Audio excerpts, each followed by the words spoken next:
Hi everybody, welcome to Crowdfunding Countdown. We're going to take a look at every single board game campaign finishing up in the next week, but before we do, I do have a disclaimer. I got a comment that's saying that YouTube's cramming in a bunch of ads, and there's a reason for that. The reason is YouTube sucks. Essentially, on May 12th, YouTube was like, hey, we're going to automatically put mid-roll ads. You cool with that? And I was like, no, I'm not cool with that. I haven't been cool with it ever. I manually have to set where the ads go, or else YouTube will stick one in every like 5 minutes. And so they're like, okay, cool, you opted no, but we're just going to do it anyway for every single one of your videos that you've made. And I've made 600 videos by now, over 600 videos. And so now I know that it's doing it, and I know where to click so that maybe it won't do it. Please let me know if the ads get completely annoying. I try to put them every 10 to 15 minutes because I think that feels like a reasonable amount of time. And if I don't, YouTube will put it every 2 minutes, and I'm not even exaggerating. It's very frustrating. It means I'm gonna have to go through every single one of my videos that I have already gone through this before and manually remove every new ad spot that YouTube has added in. It's very frustrating, it's very annoying, but I do this to try to give you guys a good experience and not a horrible YouTube experience. Just know that it's not me who's doing it. If it feels odd, there's a reason. And feel free to comment on the videos being like, stop putting so many ads, because then I know, and that's actually really, really helpful for me. Rather than people just being like, oh, Chris sucks, nope, and then never coming back, which ultimately affects the life and health of the channel. And if you want to support the life and health of the channel, well, you can sign up for Patreon. I want to give a huge shout out to my newest patron. Thank you, Cheryl, so much for jumping on board, supporting the channel. It really does make a difference. Especially because I actively remove ads to make a better experience for you all. And so if you want to supplement that income by like a couple bucks a month, it's greatly appreciated by me. And so thank you, Cheryl, for signing up. And thank you again to the consistent support of all of my patrons. You're all awesome. I really appreciate you. My community is amazing. Every time I get to meet and hang out with you guys, I have such a great time. And so thank you, especially to any happy little birthday boys out there today. Gonna get you, gonna get you. Thank you so much. So let's get into the week. Let's get into this week. Now that that annoyance is done, next week I'm going to have an ad for Raid Shadow Legends, which you know you've made it on YouTube when Raid Shadow Legends tries to get you to run an ad, or you know that you're going to get scammed really quickly. So hopefully this channel doesn't start being an entire Bitcoin ad. Oh my God, no, get that off the screen. I said no. Hopefully that doesn't. Oh my God, what are you doing? Stop it. Stop it. There's nothing on Backerkit. There never is. However, I do just want to flag that in 101 days, there's 101 days left before this finishes, but we can all count down to the fable of Mabel on the witch's table. That's what Backerkit is offering us. In 101 days, we will finally get that little treat. So let's move on. Let's start off with this one, Titan Zero. I think this week is going to be pretty bad, to be honest. But yeah, you're here, so it's better now. We've got Titan Zero, fight huge kaijus from outer space to protect Earth in this innovative co-op solo campaign boss battle for 1 to 4 players. Well, we'll see if this is better than that horrible Godzilla versus your wallet that happened last week. Let's see. Dice rolls. Dice dilemma. Oh, there you go. You not only have dice rolls, but you have dice dilemma. It's like Sophie's Choice if Sophie was just playing a game and didn't have any horrible personal ramifications. So what is Titan Zero? Who knows? Apparently there's going to be dice rolls and dice dilemma. From the creators of Tsukiyumi, okay, and EOS, Island of Angels. I've heard of both of those. I haven't played either. 1 to 4 players, 45 to 60 minutes per scenario. Like per scenario. Don't worry. There's more than one scenario. The whole campaign isn't 45 to 60 minutes. Trust us. Trust us. It's okay. 11 fun to play heroes and 3 horrible to play heroes. That's what they're not telling you. There are 3 just atrocious, will make your game awful heroes in there, but there are 11 really fun to play ones. They're not going to tell you which are the 3. You have to find that out yourself. I hope you don't pick the wrong hero on your first playthrough, because that would be bad. You have 4 epic titans and 1 middle management titan. 3 one-shots, 3 evolving campaigns, total 47 scenarios to play. Tree Rex, Wormholt, World Tree, and World Shaper, World Tree's cousin. And Firefly. Wait, and Devourer? Wait, there were only 4 epic titans. Taserhead. What? Jelly Lash. No, so, I'm sorry. There's only 4 epic titans. So which one of these are not epic? I was telling the truth. My joke worked. The joke worked. Fancy dice sets. Wait, you have dice dilemma, you have dice rolling, and you have fancy dice? The only thing that we need are devilish dice. Throw some devilish dice in there. and we'll be good to go. All right, content. Yeah, you're gonna give me anything, just anything about how to play. That would be nice. Gameplay. Let's just skip to gameplay. The gameplay. Choose a Titan. Look at them. They're just oozing out all over your hand. Gross. Choose a game mode and a hero. Set up the game. Oh, okay. Cool. I didn't know that was part of the game. You had to set up the game. The dice are rolled, then each player takes a dice. Actions. The smallest dice starts, and then it goes in order. Coming soon. Wow. What a scintillating how to play. You've really... Rules. PDF. Is this a PDF of the rules? No, this is an FAQ. That's not... Those aren't rules. Okay, there's a rule book.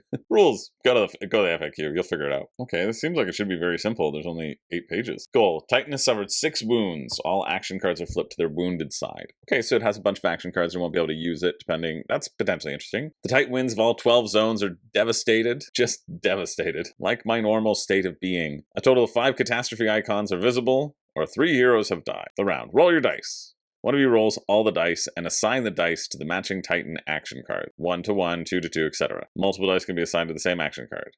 Okay. Steal actions. Each player is now allowed to steal 1 action dice and therefore 1 action from the Titan by taking any dice of their choice. Okay, that sounds fun. The taken die is put in front of the player, waiting to be used. So I really like that. I actually quite like that. That's a neat idea of finding that balance. Okay, the Titan can do all these things. What don't we want it to do? I think that's really cool. And then that also determines what you can do. I assume your actions are determined by the dice that you pick. And so you can choose to do the action that you really want to do, but that's potentially leaving the Titan doing a strong thing. Really quite like that. Before resolving actions, dice must be assigned to the scenario card. If it says lowest dice, take the lowest dice. Okay, cool. Actions are resolved from 1 to 6. All right. A hero may assign a stolen dice either to an action on their hero board or assign it to an active countermeasure card in the same zone. Yeah, you'll move from zone to zone. That's fine. Right, this countermeasure can be used 2 times, once with a 2, once with a 3. Deal 7 damage to a Titan at any distance. And so you'll assign the dice to some countermeasure cards as well. But they have to travel to several zones to activate these countermeasures. So you have to coordinate your moving, dropping the dice down. There's your dice dilemma. Well, your dice dilemma is what they talked about earlier. That's what they said earlier.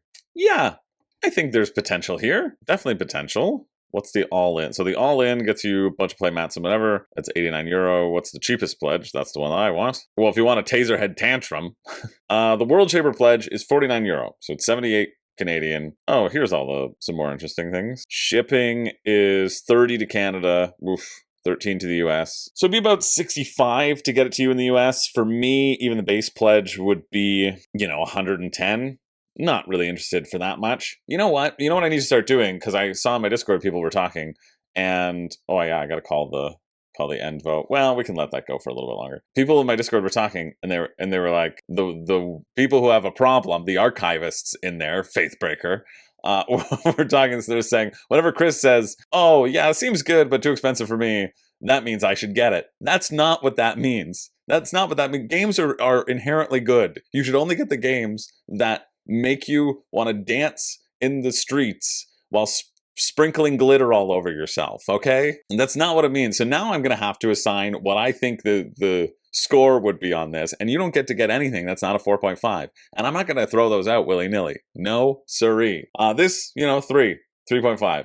Whatever. Seems good. It's good. Good is baseline. Gopher seems great, but it's too expensive for me. That's the new caveat. If you have more money than me, which is all of you, you can, that's the bar, okay? No more archiving.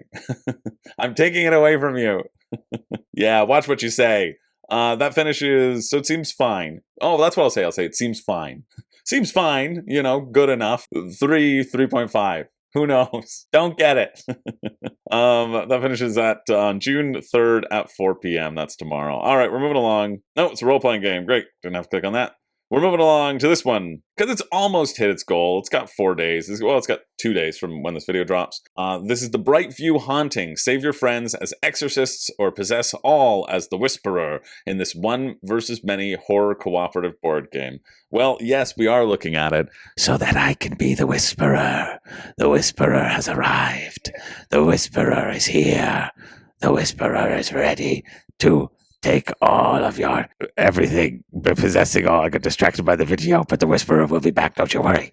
Don't get corrupted. You'll be turned to the Whisperer's side. Yeah, that the theme seems really fun. I'm obsessed with the name The Whisperer. to be fair. That's pretty good. All right, how to play. You can invoke when you're standing in sites that have ritual items. You can invoke them to reduce the Elder Tree power or gain the benefits. This action will always trigger events in the Exorcist. Oh, there's gain the benefits. There's a period there. This action will always trigger events in the Exorcist current area. Cool, so you'll always have a choice. You just run to a place, activate it, get a point, right? You need to whittle down the Whisperer's power. Whose power? The Whisperer. That's right. What's next? Corruption. Exorcists must manage their corruption meter in order to not become a vessel for the Whisperer. That's true. You have a 5 level of corruption. If you do, then you're going to become a vessel for the Whisperer. Time well spent. Time well spent on this campaign. Save the possessed. The Whisperer can possess exorcists and have them join his team. If this happens, place a salt circle. Yeah, I weren't expecting that one. Wait, you're putting a salt circle around your possessed friends? Oh, that's how you get them out. Because you got to, okay. Because demon lore, like, demons can't cross salt because they're like, no, it's, oh, yucky.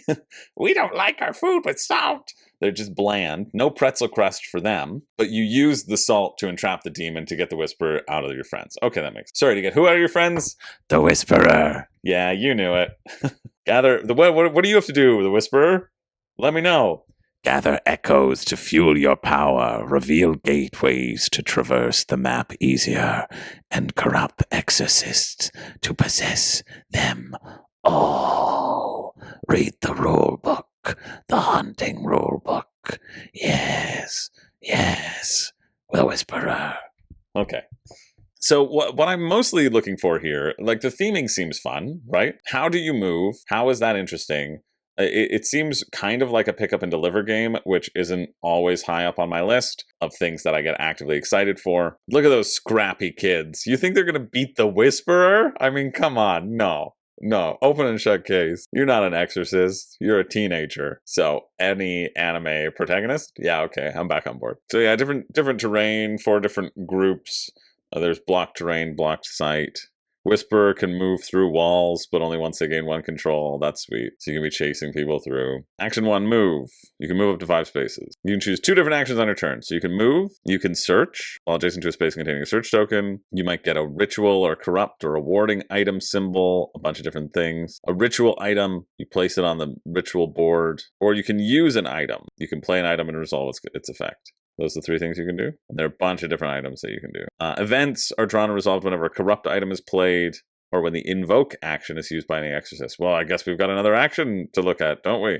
We've got many actions. Traverse, a rooted gateway. Sure, just a different way of traveling. Trade, you can trade items. Yeah, that makes sense. Resonance. You have to take 2 different actions unless you use, 2 different actions unless you use resonance, which lets you take the same action twice by using a resource. So you could really run away. And then invoke, which counts as 2 actions. When an exorcist is standing on one of the 4 spaces of the ritual site, they can choose one of the face-up items on the ritual board and invoke it. After invoking, an event is always triggered. Most ritual items will reduce the Elder Tree's power track by a specified amount and have a secondary effect. Yeah, and that's how you win, right? You want to reduce the Elder Tree's power so that the Whisperer can't do anything. What can the Whisperer do? Tell me, Whisperer. I can move. Yeah, okay, that's fair. How many spaces can you move? 7. Wow, that's better than 5. Yes. What else can you do? I can control meter. No, you can't. That's not an action. You're just saying bolded words, Whisperer. I can demon's breach. No, that's not, that you don't understand what I'm asking, Whisperer.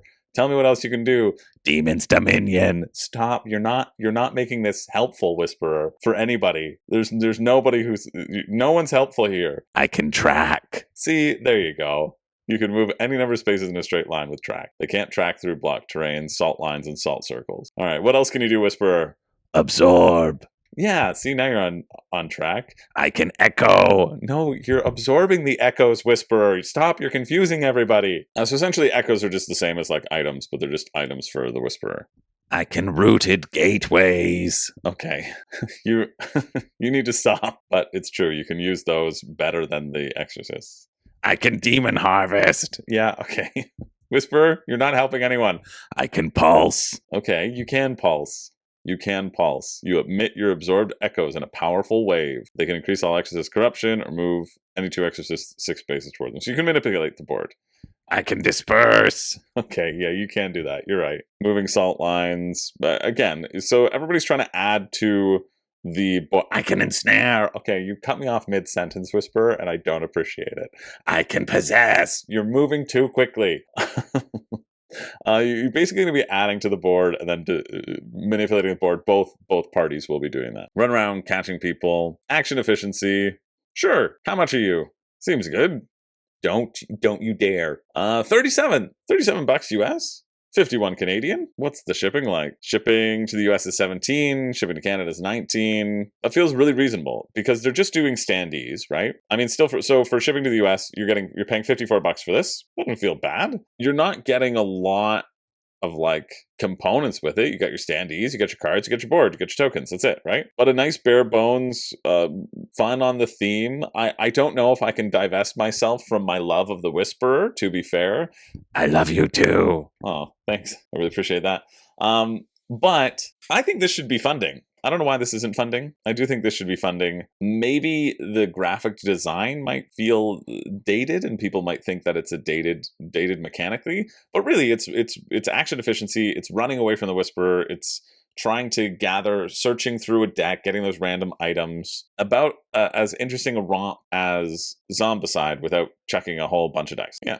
So if you're interested in that finishes Wednesday, June 4th at 3 p.m. Moving along to this one, Cyberpunk Crittmancer. Roll the dice and engineer your own cyber critters in a city where metal breathes and bites. Arf! All right, so we've got another little roll and write here. What has the creator made? The Wayfarer. I remember the Wayfarer actually looking good. I always like to go back and look at their catalog. Dino Lab, I don't really remember. Feels like maybe Dinosaur Island-ish. Welcome to the dark future where chrome shines brighter than the sun. Wow, that's a lot of people who have eye issues. Neon never sleeps and data flows faster than you can blink.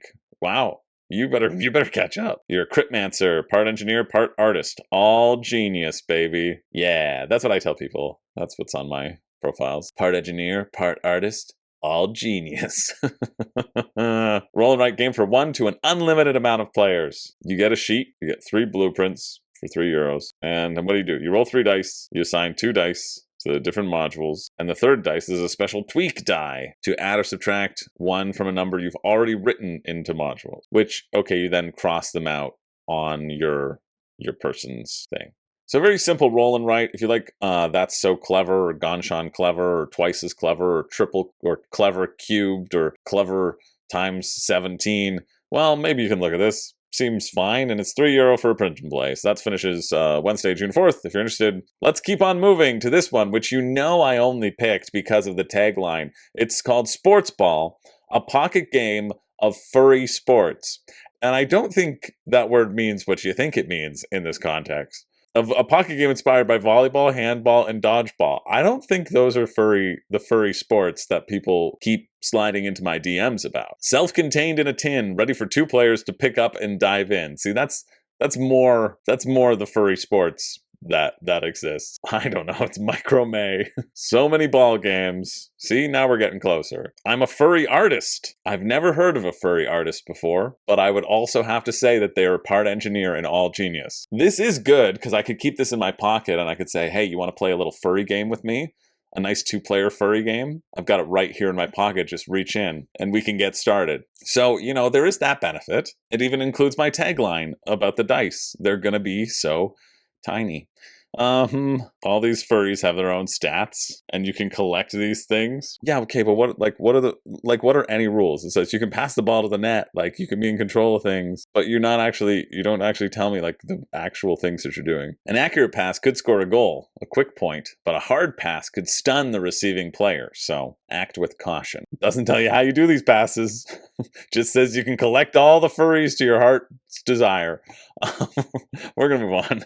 We're gonna move on to this one. Bump Off at the Barbecue, which is a murder mystery party game kit. I like murder mystery parties, or at least I like the idea of them. I've never had one. Maybe that's what I should do this summer. Maybe we should have a murder mystery party night. with the cast. That might be really fun. I bet everybody could get into it. I bet that would be horrible to film. I don't know how I would do it. Oh man, I would want to film it. I just don't have the cameras or the resources or the amount of time that it would take to edit that would be, I couldn't justify without like a paid playthrough. All right, well, we're gonna check this out because I did just get very excited there. So, print and play murder mystery party kit designed for summer fun in the garden, a completely digital product delivered by July. Let's see. It's for 6 to 20 players. I might be into it. Welcome to Dirty Water. I'm even more into it. Someone's been murdered. I mean, I do love all these costumes. I don't know. Yeah, look at that. What else is going to appeal to my sensibilities than one person in 6 silly costumes? Nothing. Mayor Nice or Mayor Noise? All right. I mean, how much are you? £5, $10.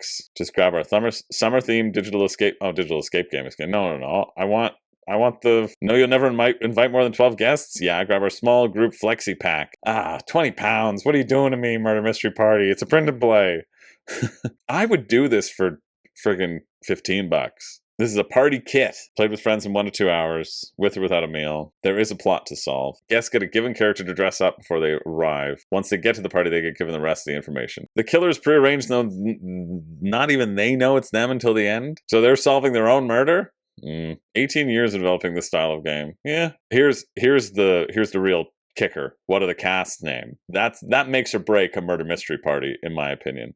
Sally Manella, don't eat the salmon. Willy Willy's buxom next door neighbor, tanned and keen to show off her figure. Well, I know who I would be playing. The Whisperer. What? How did you get here?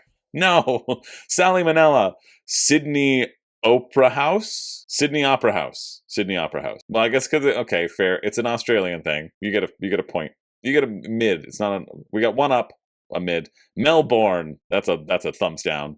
Crocodile Dunkirk. Butch and suntanned, Crocodile Dunkirk is keen to show off his muscles and his hunky physique. I know which character I'll be flirting with. Wally B. Edna Average. But who's Willy Willy's outrageous girlfriend? I guess Willy Willy's dead. Frankfurter. Natural. Kylie in Vogue. Why are all these people so sexy? Barry Arif. Okay.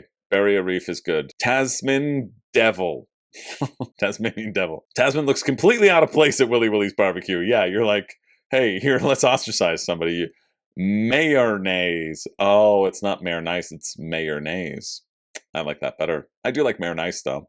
Alice Sprung, Shelley Beach, Clarence Mount, Victoria Darby, Ted Kelly. Is that a pun? I think it's just somebody, it's a petty criminal. It's someone who the designer hates. They're like, you know what? We're going to put Ted Kelly in this game. In a hoodie and jeans. You look dodgy wherever you are. You're just a petty criminal, you friggin' jerk. Fanny Creek. Tim Tam is a biscuit manufacturer. Yeah, because Australians have the biscuits, the cookies, Tim Tams. Billy Bong and Anne Zax. Ready to protest about everything and anything. You know what? I give it a 5, 6 out of 10 for characters. The characters aren't resonating with me enough to pay $37. I think I'll get another murder mystery party. If it was 15, you would have had me. But that finishes Thursday, June 5th at 7:11 a.m. Did you not want me to include this in the list? Well, don't tell me what I can't do. Don't ever tell me what I can't do. All right, moving on. I clicked on this. You know I have to check out any card game for couples who love to play dirty. It's the law. How else are you going to explore your partner's mind and body with a fun and inventive sex game that blends sensuality, passion, and playful rivalry, huh? How else are you going to make that disgusting act fun?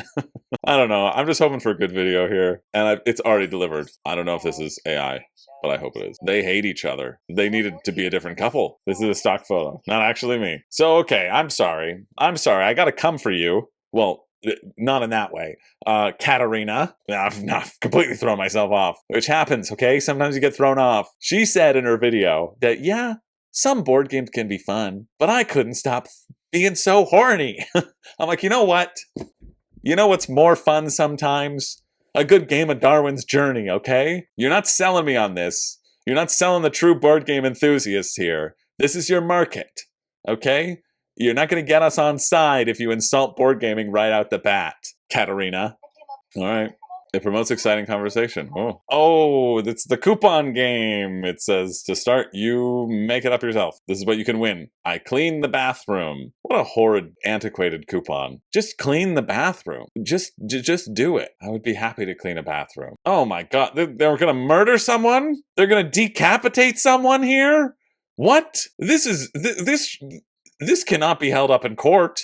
This would not serve in a court of law. You're going to commit murder for someone? You're going to kill someone and steal their head and decapitate them? Disgusting. Well, I don't know. I mean, I think when you're playing cribbage, everyone should just kind of do their own pegging. I don't understand why this would be a benefit. Like, it's more work if someone else, like if you're doing someone else's pegging. It's more work for them. I don't quite get why that would be an incentive. A very spicy dare. Okay, what are these? I gotta pause to see this. There weren't any jokes in there. I couldn't make any good jokes in there. I mean, it's not the worst one I've ever seen, but you know me. I'm a Fabio boy. I'm a Fabio boy. What can I say? All right, let's move on. Let's try to find anything. It's a wolf week. Oh my God, I've still so many tabs open, but they're all bad, right? Okay, we got this one. Warfront, a fantasy wargame in your pocket. It's a 2-player card-based tabletop wargame. Build your army, create a strategy, fight epic battles, and claim your victory. I like the art style. Instead of expensive models, you just use cards. Great. Select your army, build from 19 available units. Takes the essence of games like Warhammer and distills them into super travel-friendly box. One box. One battlefield. You take turns to activate your movement, your units, and shoot. You can cast abilities to turn the tide of battle, fight in close quarters combat with units that are engaged. Okay. Shooting! Can't shoot through. You know what? I love this. And then you just chuck some dice, you deal damage. Each unit has a corresponding stat card that shows its stats and capabilities, and its effects that you can do. I think this is great. Anything that takes away all the expense. Well, maybe not all the expense. Oh, not all the expense at all. 28 pounds, $52 Canadian, and then plus shipping, it's gonna be like $70 to $80. It's none of the expense. Dang it. Well, okay, it's true. Like normally a starter set would cost like 120, but it's costing me 80. No, don't do it. Why would you do this to me? I can't believe you've done this. But I do like the concept. I like the concept of it being played with a deck of cards. And then it's just a standard skirmish game, which, But if I have to play a standard skirmish game, I want to play the cheaper one. Activate your units, can move, and can shoot targets that are visible. Roll dice equal to the shooting value. Score on hits of 4+, so 50-50 chance of hitting. Then you roll defense stats, right? So just a lot of dice rolling. In cover, no cover. Yeah, seems neat. The art is nice. Why are you so expensive, though? Why are you doing this to me? Tariffs and shipping. Estimated shipping to the United States is 18 pounds. Canada is 21 pounds. Oh, no. So it's like 90. It's even more than I expected. Oh, but if you're in the UK, you want this for 35 pounds. I don't know. Maybe it's worth it to you for that. Man, dang. You can get, why are you doing this to me? You're a deck of cards. Give me the deck of cards price point. But I love the concept. I think the concept's really cool. So if you're interested in that, you can finish this Thursday, June 5th at 9:59 a.m. Moving along to Trismegistus, the new special edition by Board and Dice. With stunning new artwork and streamlined, user-friendly graphic design, the game is now more intuitive without sacrificing its heavy Euro strategy. This is interesting. This is my tangent for the week. Well, I've had many, but this is my sort of related to what we're talking about tangent of the week. We see this a lot in Remastered. I think we see this in terms of the marketing of the Remastered. I'm not saying it's not true, but I'm saying that this is the thing that I've been noticing that hooks me in and makes me froth at the mouth for this edition. And it's this, the streamlined, user-friendly, rules, right? Especially the streamlined rule set, and guaranteed, whenever you release a new Euro, you're going to streamline it a little bit, right? But that idea that this is the ultimate version, that the other version of the game is now not playable, that's where my mind goes to. I don't know if that's where your mind goes to as well. Let me know if it's just me, but it's that idea, that concept that I need this edition rather than going to the store and getting the previous version. I also always get Trismegistus and Tricarion confused. I know more about Tricarion and I think, I know Trismegistus, and I don't think I've ever really looked into it. So I don't know, I'm going to look into it and we're going to see what it's doing, but I just wanted to put that out there in terms of my thinking, if that helps everybody make informed and sensible purchasing decisions, which is what Room and Board is all about. All right, it's giving some value. It's saying like, listen, you're going to get all this in the new edition, and all the backers who sign up, they're going to get the bonus upgraded dice. You'll get some wooden tokens, etc. Kind of offsets the upgrade pack should offset the shipping. That's the number one thing to look for when you're purchasing something on crowdfunding is, are the benefits going to outweigh waiting for retail? You know, the retail edition won't include the deluxe upgrade pack. That's the thing. And then a reimagined roll and write game in a beautiful box you can also get as well. Plus a new expansion introducing magical animals. I do like that they are not putting forward the all-in as their recommended pledge over here. I think that's a nice touch. I hate when people do that. I think that's great to show the lower cost one. Here are the differences. Here's what you're going to get that's different. Enlarged double layer player boards. That's great if you have the table space. Redesigned main board. Wow, definitely way redesigned. Oh, okay, here's your little tracks on the bottom, and you have to do your tracks for the specific, these four, and now they're putting them tied into the actual tracks themselves. That makes sense. But that's the main differences, just the enlarged art changes of the table. Okay, here's how to play. You're doing something with alchemy. Who cares? You're going to draft dice. That's the theme. Something with alchemy, magic, be the best researcher. You're going to draft dice from the main board, determine the potency of the action points equal to the number of dice in that pool. Awesome. So it's like Grand Austria Hotel. Gain metal resource matching the symbol on the die. Spend potency to perform actions, one main action per turn, various free actions. Okay, so you put it up there, this is your sort of potency track up top. Here are the actions. You can take artifacts, take experiments, gain metals, gain essences, transmute. So resource conversion is one of the main things, and working towards grabbing goals. The potency is interesting. I think that seems interesting to me. But do you only get to get one dice? Feels like the potency won't. Everyone's just going to take the most actions, right? 7 main resources. You'll have trackers on your own board to track all your resources, so that's fine. Experiments. You must spend the indicated metals to reach the required level on the elemental mastery track. And then you get victory points. So just a bunch of goal fulfillment and resource conversion. Okay, if at the beginning of your turn you don't have a dice on your potency track, start by drafting a new dice. Sure. Choose from any die on the main board, place it on the potency track. So you're really trying to balance the metals that you are getting versus the amount of actions that you are getting. And then you take a slow amount of time to spend those actions, which there's potentially an interesting decision there, because maybe I'll take the one that just gives me one action so that I can get that metal, and then grab the other metal really quickly that's in a pool of 4, and then take those 4 actions, right? I imagine that decision will often be made based around the number of actions that you can take. Maybe there will be some more valuable metals for sure. But here's your available main actions. Gain metal. Oh, spend any amount of potency to gain 1 unrefined metal of the matching symbol for each potency spent. Cool. So you can just get like 5 tin and then go back for it. Neat. I think the dice drafting seems fun. Definitely looks like a nice revamp, again, with those balancing those decisions. The all-in pledge. Oh, because the other expansion is just in the box, I guess. All right, so what's a roll and write game about? You choose a dice, you reduce its potency, you gain metals, you perform transmutation. It's just a little bit easier to move up on the element tracks, and that's kind of what you're mainly focused around. Oh, and the experiments, instead of them being goals and getting victory points, you're working on this track and crossing off different patterns. So, okay, but the familiars are here for €12, and it's not in the all-in pledge? It's not quite an all-in, is it? Oh yeah, it is, okay. Grabbing the familiars, which is €12, and the roll and write for just an additional €22? €17, that's pretty good. That's a pretty good deal. If you're really excited about the roll and write, I mean, the roll and write, why are you just not going to play the main game, or why are you not going to just play the roll and write? They seem pretty similar from the brief look that I've looked at them. I don't know. This makes me more interested to try Trismegistus, but I feel like I would just rather wait for a copy at retail at this point. I don't think I would want to spend that much. I would be interested to try it.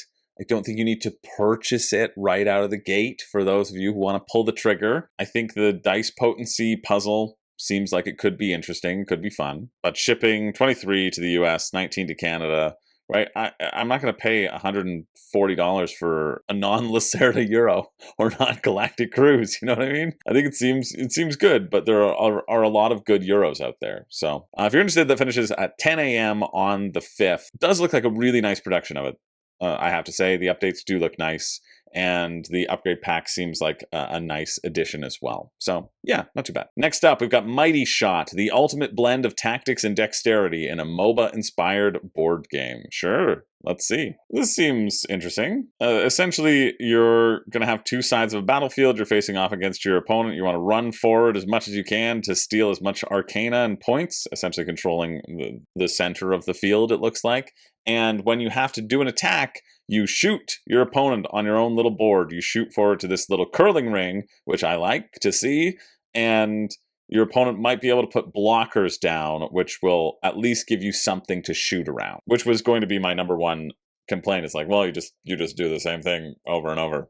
I guess that's Crokinole, though. You just do the same thing over and over. And I'm glad they let us know that this is a game. 59 euros, 65 US for the core. The only thing different between the core and the Arcanist, though, is that the standees are in. Oh, you know what? I haven't been checking any $1 pre-pledges. Crowdfunding nerds. Okay, great. I know they didn't do the $1, because if they did, I'm gonna lose it. I need to get that up, though. Okay, I don't think any of them are $1. Oh, speaking of crowdfunding nerds, I have the second part of the podcast that I did with them. That's out. They sent me a message. So, and if you want to get crowdfunding advice, like if you're pumping out a game and you don't want to use Launch Boom, well, they also have one, and they don't do the $1 pre-pledge, which I like. So I have an affiliate link if you want to sign up for that. I guess I should just put that in most video descriptions so it's readily available. Do that now, Chris, of the future. But yeah, first duel. The first duel is one that I care about. 74 Canadian. I mean, it's still gonna be $100. But you'll get a couple play mats. You'll get your cardboard standees. There's a boss battle solo mode. I don't like that. Why can't you just have a solo mode without it? Deploy minions, trigger effects, gather arcana. So all these things around here also have different effects. Play cards, implement strategy. Oh, good, there's strategy. Yeah, I want to look under the hood a little bit. Naturally, this is a game. You're a champion. You've got a number of minions you can summon. Those are their icons. All have different movement values. All have different health points. You want to be going for this arcane strike value. As long as you're touching one of the hit zones, one of the effects might go through. Oh, I like this too. When you get down to 7 health, you get access to a special minion. Okay, so you just want to get your units into position where they just naturally will deal damage to the opponent equal to the value. And then you need to take out the minions with the shots, I think. Yeah, shoot cards allow you to take shots at your opponent's minions. So you're always just shooting the opponent's minions and not necessarily shooting hero itself. It's more about controlling the board and letting that accrue over time. I think this looks fun, but I also think I would get tired of it. I would be happy to play it a couple times. I go, yeah, that was fun. It's not something that I want to buy. It's not something I want to invest a whole bunch of time in. It's a King of the Hill style game where you're rushing the center, you're trying to take out your opponents, and you'll have the balance be somewhat determined by the cards that you draw and the accuracy of your shots. Crokinole meets King of Tokyo. Yeah, that's exactly it. Definitely looks fun. Looks fun enough, but not one that has much staying power, I don't think. For me personally, shipping is 12 to 20 bucks, 20 euro, 30 to 35 euro for Canada. So again, it's like $140, $120 to get to me. In Canada, absolutely not worth it for once or twice and then getting bored of it. But if you're interested, well, check it out. The finish is June 5th at 12 p.m. All right, next up, we're checking this out, River Rats. It's a card game and playing cards. You can just get your playing cards with it, or there's also a game that goes along with it. In this deck of cards, a cooperative poker-style game where teamwork beats wealth, bringing modern board game depth to uniquely illustrated playing cards. Sure.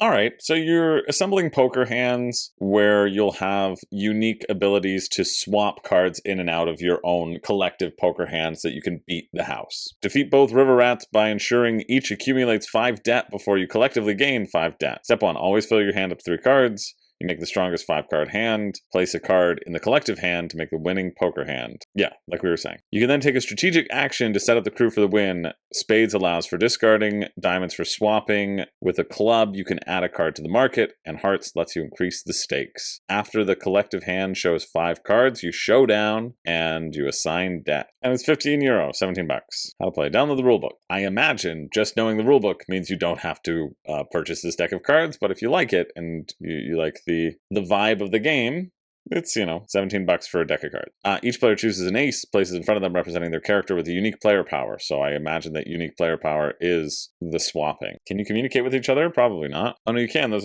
here are the player powers. Open a card from the river rat's hand before deciding to increase debt. Discard any number of cards from the hand or market. Add up to 2 cards from your hand to the market.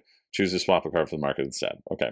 So it basically just gives you better powers of the base powers of those suit actions that we talked about. And then there's ways to get jokers to help with your hands. That seems cute enough. If you like poker and you wanted a sort of cooperative poker, there is one that's out there that's like the crew, but for poker. I think it's called The Game. It's some out there. Somebody in the comments, you know what I'm talking about. So I don't know if this will beat that, but you can get a print and play. Look at that. Print and play for €3 if you want to support the thing. If you think it looks like a cool game, I would go that route. The finish is Thursday, June 5th at 4 p.m. This game's only available in German language. Great, I don't have to cover it. Let's move on to this. Cupcake Craving, a tiny game with monster appetite. Dodge cupcake monsters, craft clever paths, and race to the bakery in this mint tin strategy game for 2. Is this as good as our furry tin? I don't know. It deals with a different sort of craving, so race to the bakery, place tiles, build paths, dodge mischievous cupcake monsters. Just another day at the office. 6 cupcake figurines. 1 all 10, add a full set for $3 more. Yeah, sure. All right, rulebook is here. Essentially, you get to draw 2 cards from your deck, and for each card, pick one thing to do. Build a path to your kitchen, put it in your opponent's path to slow them down. Discard it to move 1 space forward, keep it to use for later. If you land on an ingredient tile, when you move, you roll your dice. On 1 to 4, you get an ingredient. On 5 to 6, you get 2 ingredients. Okay, at least you always get something. If you try to move through a monster tile, roll a dice. 5 to 6, the monster lets you go. 1 to 4, you have to lose an ingredient. First person to reach the kitchen wins. I mean, anything where it's like, hey, I drew a card and it slows you down, that's a mechanic that I kind of despise, because it just extends the game for no reason. You're not really interacting with the game. It's just like, hey, here's an obstacle, and if it wasn't there, you would just be done quicker. And any game that does that, it's not necessarily fun. Roll a dice. Hey, did I lose an ingredient? Nope. Great, right? Doesn't seem that good. That finishes Thursday, June 5th at 4 p.m. We're going to keep moving. Move to this one. Dustlings, fast and tactical capture the flag game. Dynamic gameplay with with accepted plot twists. I don't know what that means. Let's see. All right, let's capture the flag. €27 for this. You get some acrylic stain markers. You can get some candy and crumbs of pink quartz. Gameplay, they just have videos. And do they not have a rulebook? No rulebook means no coverage. How to play. Setup. Gameplay, polished rules explanation. There's a review. We're moving on. Next up, okay, this one I'm always excited to look at. We've got Night Moves, the solo game of the month. A puzzly solo adventure with 50 plus levels and character progressions in this tiny little box. I always find these to be good prices, great shipping, and somewhat interesting even to a non-solo player. Oh, Joe Slack did Relics of Rajavahara, I think, right? Yeah, I met him recently at Breakout. Always just like Sudoku, you know? Okay, Hunted, Kobayashi Tower, you can get. I've never been that excited for this style of game. It feels like Rush Hour, right? There will be mini puzzles. Feels like the Santorini co-op mode, which is just a solo mode, which I never got a copy of. But that's fine. So you'll have 50 levels. The reason why I don't really gel to these games is because they don't feel that replayable. It's kind of a one and done. But you get 50 puzzles out of it. Right, so you can work your way through these puzzles. They'll get progressively harder, progressively more difficult. That's what progressively harder means, you know? Here's what you can do. Plan your strategy and move. Place or move barrels. Defeat enemy. Upgrade your Knigget. Download the rulebook. Sure. Yeah, I'd like a little bit more information. You choose a character, so you can take the knight or the archer. So there's some flexibility there. Take the matching pawn and player board. Place your tracking cubes on the starting spots, and then you'll be able to move them up as you go through. You have a bunch of action cards. Each room you encounter, you have to plan, execute, collect rewards. Plan. Plan is just set up. Try as many plans as you like before you decide to execute. You'll make use of your action. You got to envision the whole thing. What a silly concept. Execute.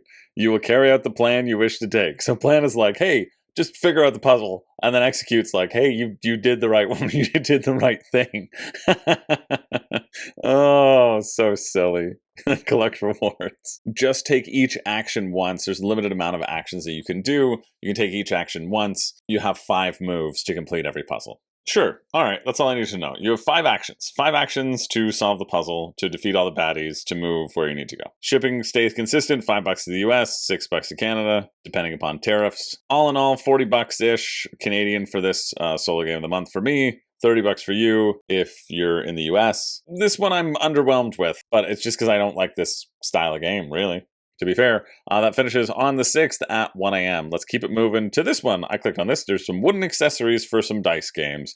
If you're sick of 3D printing everything and 3D printing your dice towers, well, now you can get the wooden version of it. So if you wanted to, you can get a bunch of wooden accessories for the games. It's just on GameFound. I figured I'd mention it. A dice tray. Very simple but powerful wooden tool that can help keep all your weapons of choice stay in one place, even the most intense rolls. Sure. And then you have a card holder, wooden card holder. They seem nice. They're also expensive because they're wood. So check that out if you want. That's also finishing on GameFound over on the 6th. Next up, we have this one, Conquest of Paradise. This is by Phalanx Games. Phalanx, who has probably yet to deliver what was it called? It was in the first crowdfunding countdown. Coalitions. I think let's see if they've still yet to deliver Coalitions 4 years later. Has manufacturing been complete? You guys are letting us down big time. Updates will be available tomorrow. Let's see where we're at. A gift for backers of Coalition. They're still in the pre-fulfillment phase. What are they including? An exclusive art book. Who cares? I wouldn't want it. I would say, please don't let me get an art book. I hate art books. Anyway, Phalanx is still having problems fulfilling Coalitions. So I don't know if you want to trust them right now. But let's see. Let's see how this looks mechanically. I mean, Coalitions, I think, is still going to be freaking great when it comes out. To be fair, I really do think it looks good. I think it looks very fun. So I'd still be excited about it. All right, let's see what this one is. Conquest of Paradise. Different from a bird of paradise. That says jade carving, but I thought it said just caring. You can sail or you can just care. Please, just care. A big fighty game that feels like a long box. Depicting the establishment of the great Polynesian maritime empires in the Pacific that existed well before European discovery. New edition focuses primarily on aesthetic and material improvement. Oh, because it's got a big neoprene playmat. I see. That's why the box is so long. Not available in retail. Okay. €65. Hand management, modular map, asymmetric setup. Each player begins with a home island group and a handful of resources. From there, you'll build canoes, set out into uncharted waters, and discover new islands, each offering opportunities for growth, but also challenges in maintaining communication, defense, and control. Area control, resource management, strategic planning. High level of player interaction. Sure, I'd never heard of this game before, so let's see if it's interesting. Start with a limited view of the world, set sail into uncharted waters. The map expands as you explore, revealing new islands and opportunities. I like discovering a nice island.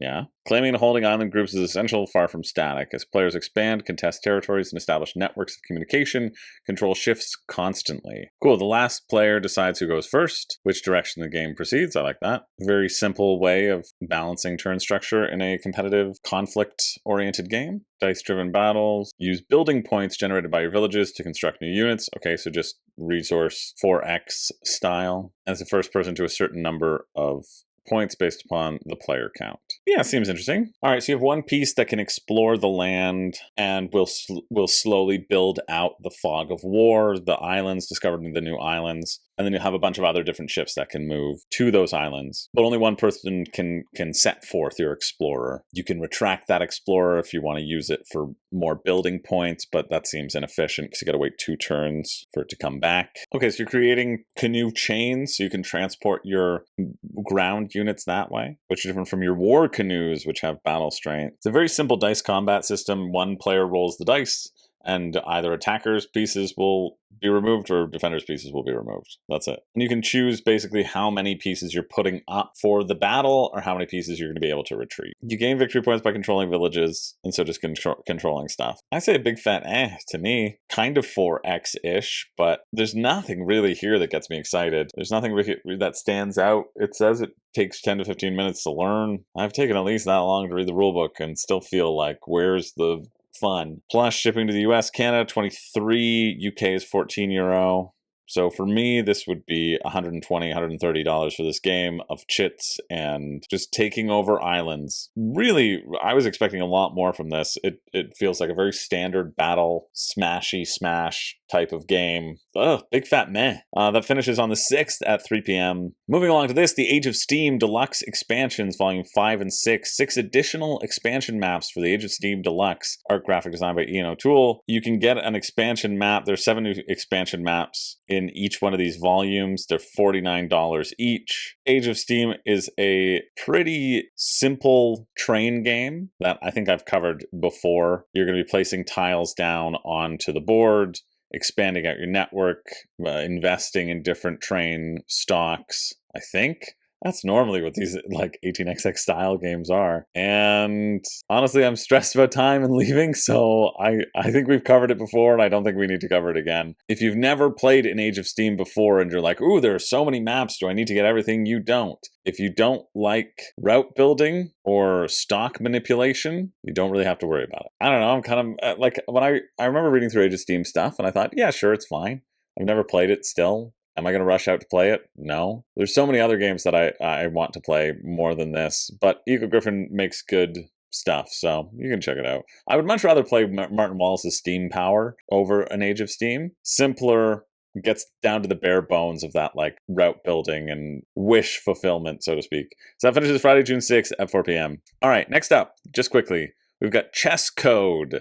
Chesscode, 2 pocket-sized print-and-play games, solo games of strategy and logic. Think twice, move once. All you need is a pencil, 6-sided die, 20 minutes, and your sharpest wits. In Chapter 1, move through enemy lines, gather intel, reach each safe house, and return to the base, all within 24 hours. In Chapter 2, which is the first stretch goal, complete the Chesscode to help as many people as possible escape East Berlin. So what do? There's a companion app as well. Activate the right agent. Okay, so each agent moves like a chess piece and can only be moved a number of times. Land on intel icons to gather points, reach the matching safe house to secure them. Every mistake costs time. Make it back to the operational base before it's too late. Don't retrace your steps. Think before you grab. Field events are a gamble. Oh, cool. So you randomize where your agents start, and that will give you a new game each time, so there's some replayability there. You cannot end your movement on a square that's already been visited, and then passing through a square you've previously visited costs 1 extra hour per square. Cool. Passing through a safe house that has already been claimed costs 3 extra hours. Cool, so it's just a little chess puzzle of moving these things around, activating different icons, and then moving it in the proper efficiency. That seems fun. And this second one looks more one and done, because you're trying to unscramble a code, essentially. Oh yeah, I remember the breakfast games. That didn't seem interesting. So yeah, for €3, if that interests you, you can check it out. It finishes June 6th at 5:58 p.m. All right, one more. Well, there's a few more, but one more for me right now. And I need to say that so I can let myself off the hook and leave. Next up, we have Final Titan by Nerd Lab Games. What have they done? We'll check that. Do they do Mindbug? Maybe. Enter the arena and become the Final Titan. Draft your team from iconic champions and clash in a fast-paced battle for supremacy. With the die of destiny in your hand, every roll decides the fate of your champion. Will you strike, miss, or unleash an ultimate attack? It's all random. Champions grow into boss-like powerhouses, daring others to face them in the arena. Each game brings dramatic comebacks and thrilling showdowns as you outlast and outfight your rivals to become the Final Titan. Oh, it's Richard Garfield. Interesting. All right, campaign video. Let's look at it. I don't even know why I watch some of those videos. They don't tell you anything. So this is a draft battler, so I imagine you're just drafting the cards. Ultimate Edition, €89.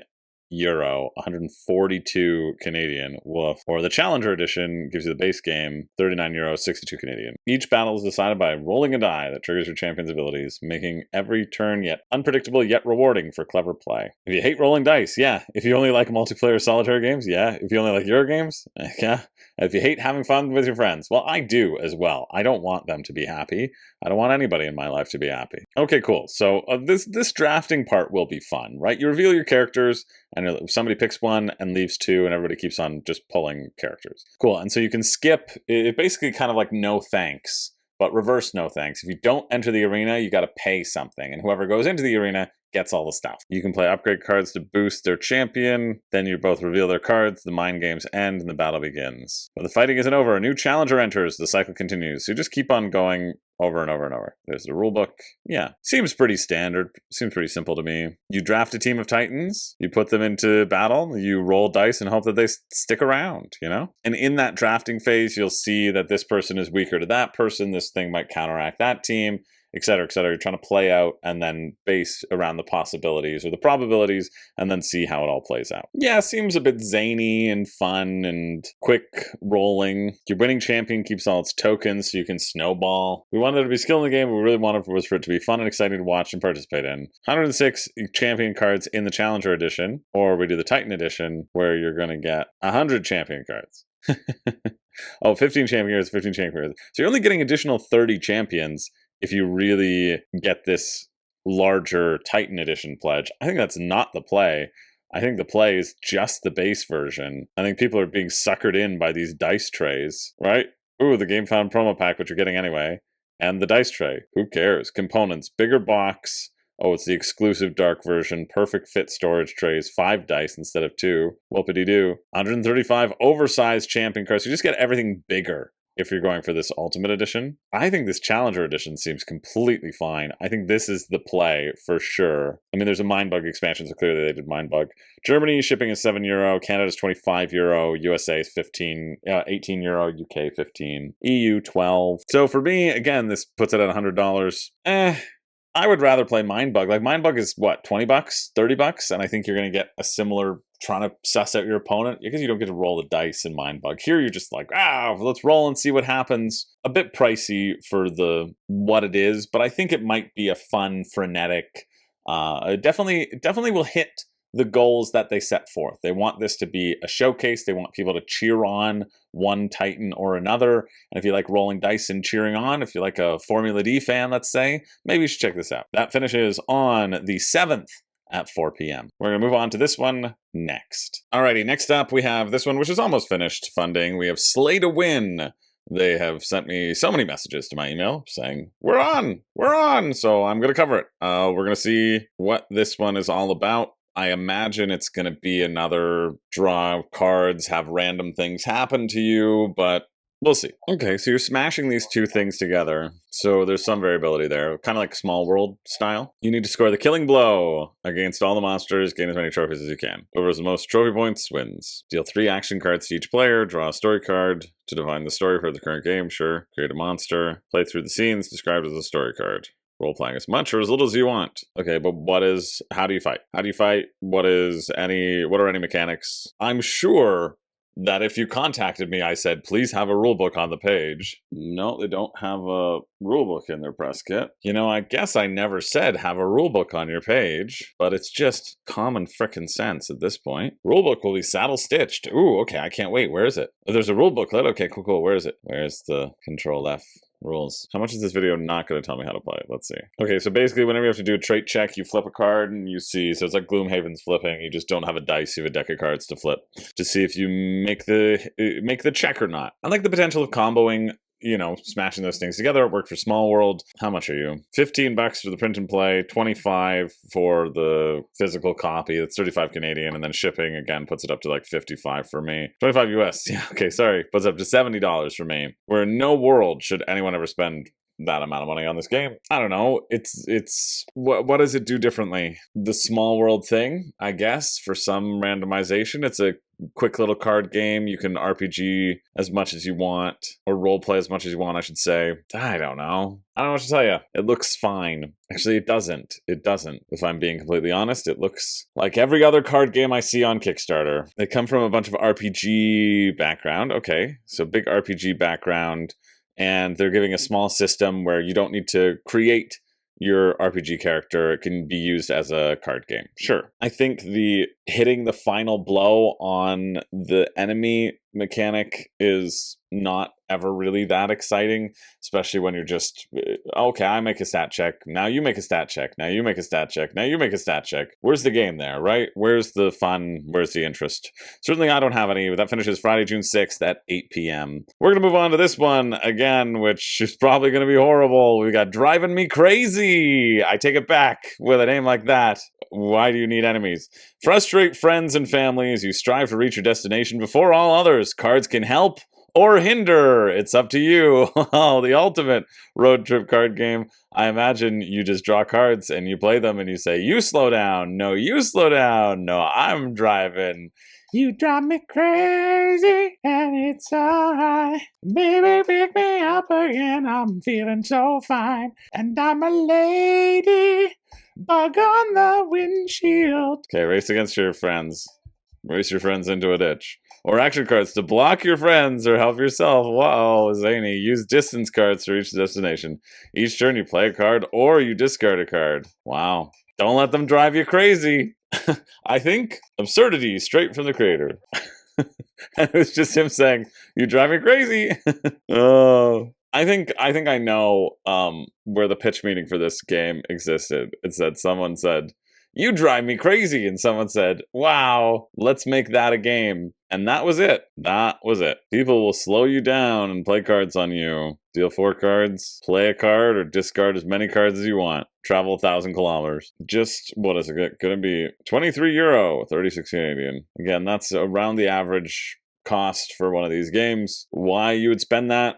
I have no idea. I don't know who these 182 backers are, but they're probably friends. That finishes Saturday, June 7th at 5:59 p.m. Let's see if this is going to give me any life at all in my eyes, or if I'm just going to want to end it.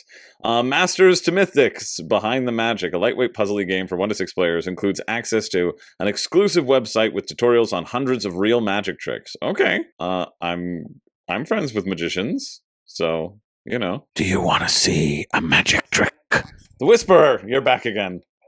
Let's put a frown on Chris's face. Just make him go through Crowdfunding Countdown.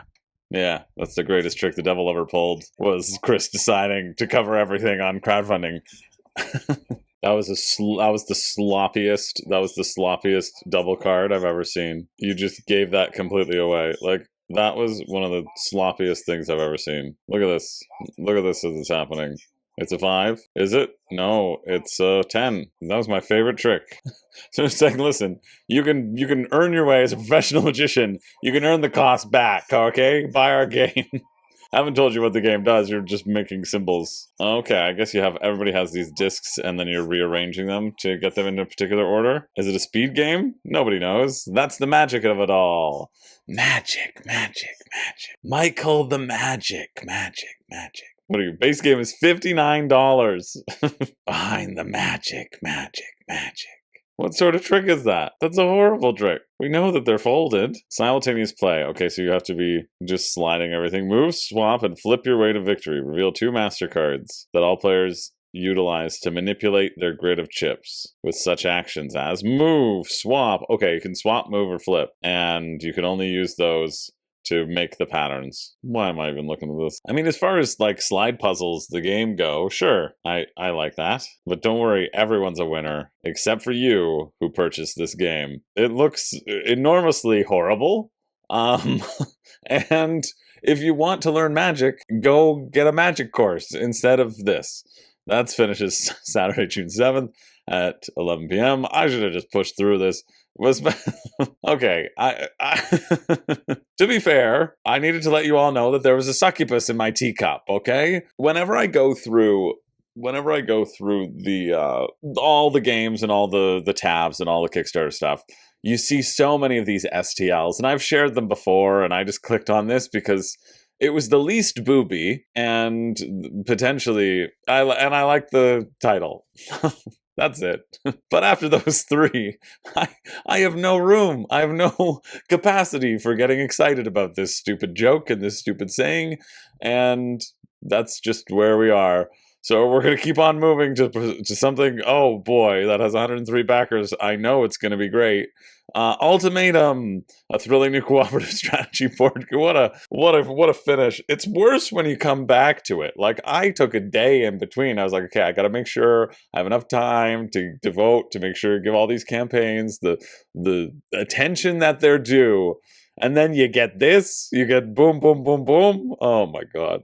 Ultimatum, a thrilling new cooperative strategy board game. Can you turn the tide? I can't. And defeat the 6 deadliest natural disasters of our time? I know 3 of them. We've just seen them. Okay, let's see. GCPT, Global Climate Prevention Team. This is... Why? This is like they took pandemic and they're like, let's get rid of all the fun and interests. God. Secure 3 regions before losing 3. Secure at least 4 out of some sea live cities. It's like, oh, you can do 2 things on a turn. You can fortify a place that you're at, or you can move. Ooh. And then you flip a card and Berlin's destroyed. Did you know it was coming? No. Can you prevent it? No. Can you do anything to change its fate? Probably not. Let's flip a card. Did we hit ourselves on the dartboard correctly, or did we not? Each city requires a specific combination of preventions. Entire cities can be lost at once. When you're unlucky, you draw one of the 6 catastrophe cards impacting all cities of that specific disaster. Make sure you remain ahead of the disasters that you don't know are coming. Secure 3 regions before 3 other ones are lost. It's like somebody took Pandemic and they were like, let's make this bad. You know, Pandemic, it's a good strategy game, right? It's a nice intro to co-op game. Yeah, let's take everything that's fun about Pandemic and just remove it and keep the disasters. Well, this was a disaster to look at, and that finishes Monday, June 9th at 5:59 p.m. I am hoping, it's race 31. Okay, but it's nice art. It's nice art. And it's by Matagot. Oh, okay, Matagot. Come on, bring it home. Bring me home with something good. Daddy needs a new will to live. We have Coexist in this streamlined card game and resource management game, deeply rooted in its theme. Lead an organization and mobilize your caretakers to safeguard endangered species, featuring stunning artwork by a French street artist, cool, and developed in collaboration with HISA, a real-life organization committed to protecting biodiversity. HISA, of course, stands for How I Saved Animals and Convinced Them to Play Volleyball with Me. Nope, different game? Okay. All right.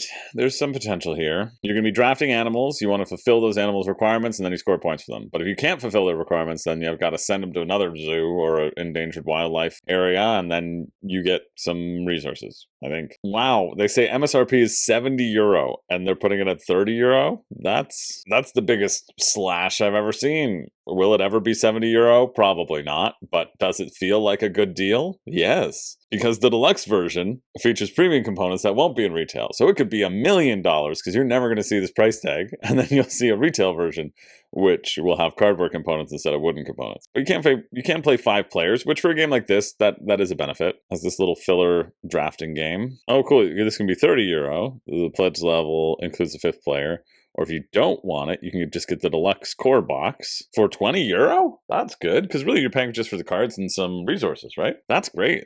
That's a great price. We'll see what shipping is after, but let's see how to play. Choose your player board. You get some asymmetry. Are they all that, though? Gain 1 victory point per place at a protected area. No, released by all players. Okay, so there's some differences, but it's really just based around the symbols. You can A, recruit caretakers. When you take caretakers, you get them as tokens. Okay. B, welcome animals. You commit to meeting their needs. Each turn you can only welcome a limited amount of animals equal to their value. Okay, I'll be interested to look that up. Manage a conservation center. Assign and move caretakers. So the caretakers that you have, the resources that you've gotten. Okay, so up top here is what you need to pay to fulfill their needs, or the bottom is what you're going to get if you just throw them away in the trash. Sorry, give them to another NGO. And so you may want to draft these things. You will lose reputation, though, which I assume is that bottom track. As soon as one player has released 5 species, the game ends. Player scores victory points and their remaining reputation. Cool, so this is the reputation. It feels like everybody's going to be doing the same reputation throwing away game,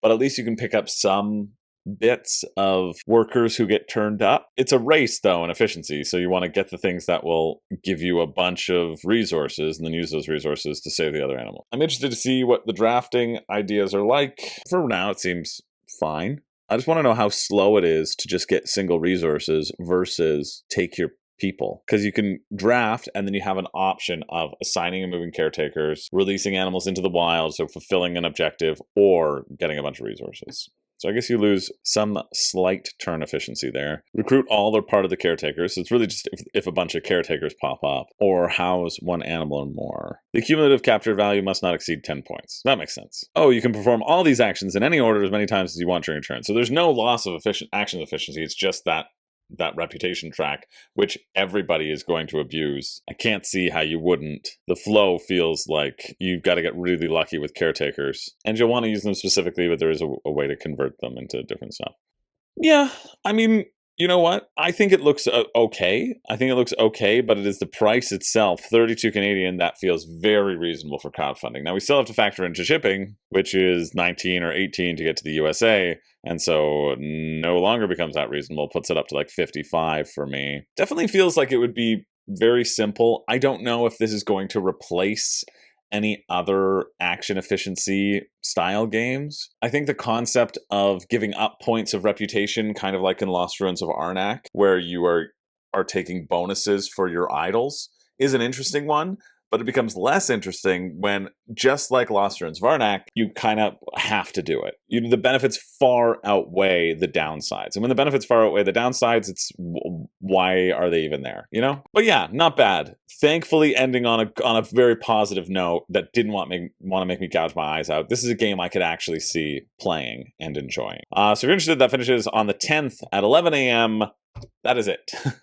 That is it for the week. Now, every week I do a pick for me and a pick for you. The pick for me being the thing that I think is the most interesting. And for me, mechanically, what I would want to play the most out of this batch. And the pick for you being the thing that if you got it, I think you would regret it the least. So let's go through and see if there's anything worthwhile putting into these slots. You heard what I just called you. We're going to start with a little grunt down to remind ourselves of what came before. Nah, meow, nah. Don't tell me what I can't do! Meow. No, I don't even remember this one. Wood. Yeah. No. The pick for me this week is nothing, and the pick for you this week is nothing. I don't think anything could even get the bare minimum of a requirement to get to being a pick for me or pick for you. Maybe just based on price, Coexist. Probably not. I think it's just going to be a fine drafting game. A whole lot of nothing here. Play the games that you have. That's the pick for you. Play the games that I look at the games that I have and think about playing them is the pick for me. Yeah, it's what a bad week. But I appreciate you being here. Thank you for always being here. Thank you for letting me know when YouTube is awful and I have to do a whole bunch of contacting their system and making sure that those ads don't pop up every 3 minutes. And I appreciate you being here. Appreciate being here supporting the channel. We're nearing 3,000 campaigns covered. If you've been watching Crowdfunding Countdown since the beginning, well, we're nearing 4 years of it. Isn't that the most insane thing? That's wild. That's absolutely wild. So if you've been watching from the very beginning, drop a comment down below because you're one of the real ones. Or if you've gone back and watched the whole backlog, yeah, you've now seen 3,000 games. That's more games than many people will play in their lifetime. And certainly we should not play all of them. But we're going to try to sort through the filth with the filth. It's weird. It's how I know what is bad because I am just inherently bad myself. Just a bad person. Just a naughty bad boy like all of you bad boys and wicked women out there. Thanks for being here. My name's Chris George. I don't have a catchphrase, but that's it. Go play some games, I guess.